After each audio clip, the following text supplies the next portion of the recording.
All right, here's something else that's interesting to us this morning. That is brought to you by Grand Prix Motorsports. If you are looking for the Indian motorcycle, and that is the original motorcycle, only one place to find it in all of Colorado. That is Grand Prix Motorsports. They are located off of County Line and Santa Fe. John Elway believes he's going to get 4 compensatory picks. They already have 6. He believes they are going to get 4 more. In a nutshell, what a compensatory pick is this. It is based on the previous season. So last year they lost Zane Beetles, DRC, Eric Decker, and Wesley Woodyard. Right. They are going to get picks from those guys for this year's draft. That is based on what these guys signed for, okay, and how well they played. That's where you get the 4 picks. Next year, they will likely get 3 picks off of Julius Thomas, Raheem Moore, Orlando Franklin. Let's see about Terrence Knighton. Probably Terrence Knighton, but then they only get 3 because they picked up Owen Daniels. Everybody following me here? I'm with you. Roughly. Okay. Mm-hmm. 10 picks in the draft. That's what they will likely get. I don't want to overstate this and throw too much hyperbole here, but in some ways, is this John Elway's draft Alamo? He better hit it here with 10 picks. It gives you a lot of draft capital. It creates a lot of flexibility. You can make some moves. If you value a guy and you're further back, you can move up. It gives you that opportunity to do that. So we'll be, with that number of picks, we'll have a chance to see what kind of wheeler dealer he is, and can he do what we've seen a number of coaches do over the last couple seasons is in a draft class where they have a number of picks, use those picks creatively to get and target the players they want. Somehow, because of those picks, they need to get the right tackle they want. So if they start coming off the board, as Chad mentioned, they have flexibility, perhaps to move up and trade a couple of these away. They need to get a right tackle because clearly they can't pay one in free agency. And Michael Schofield might be okay. We don't know that. They're going to try to coach him up. They need a right tackle. They're going to likely need some type of lineman, defensive lineman, to come in and be at least able to provide depth along the line. But I agree with Chad that there's got to be a thinking here of using those picks as commodities to move and get the players you want. I don't want to see 10 average players to add depth. They need a couple of hits. And the only guy that saved last year's draft class, frankly, was Bradley Roby. And he was the one guy we had a lot of questions of because he slipped in the first round and he shouldn't have, they said that there might have been some character concerns and all that ended up being a non-issue. But Cody Latimer didn't do anything. Michael Schofield didn't do anything. Lamine Barrow didn't do anything. Corey Nelson didn't do anything. They were all special teams guys. That's not a good draft class. And now, Chad, when they can't fill their needs through free agency because of the cap, how important is it that they get a couple impact guys? It's huge. It's huge. And those 10 picks give you that opportunity to move up and get and target the guys you want and find a way to get them. How much do you think this will shape the Broncos for the future?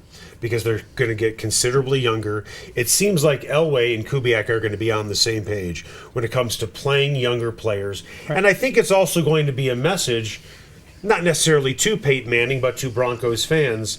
We are looking past Peyton Manning now. I agree with that. Kisler wrote that a couple days ago. The rebuilding process, man, it's rebuilding, but the shift philosophically in how this team is being built has started. I talked to Gary Kubiak at Link yesterday, and he said, we got to coach these guys up. I've talked to John at length about this. We're committed to our young players because they realize you can't address every need in free agency every year. That's what losing teams do because they constantly draft poorly or they don't have an organizational plan of who they trying to be.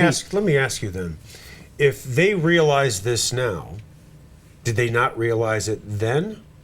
When they were bidding all these free agents last year? When it was like a drunk guy going out with a credit card at Macy's. No, because they had Manning, and so the window's there. You have to win now with Peyton Manning. You can't say, bring in Peyton Manning and let's be a draft and development team. Peyton Manning came in at, 36? He's going to play this year at 38. You had to be all in.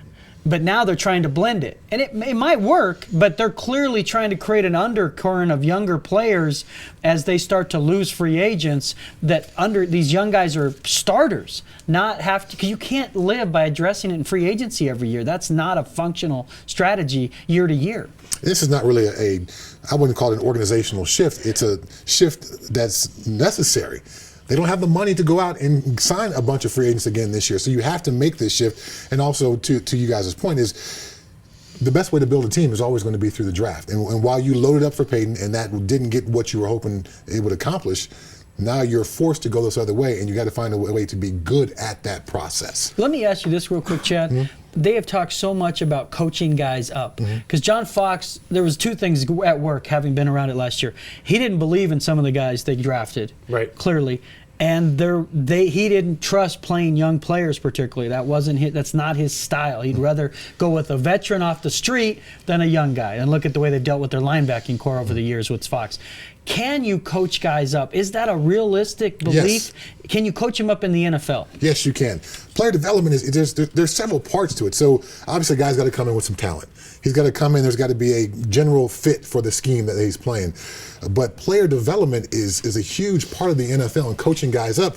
But sometimes it's, okay, this guy has this certain skill set. Let's find a way to use him. The best coaches I've always found were guys who were able to think outside the scheme and look at a player's skill set and figure out what exactly can he do and can't do.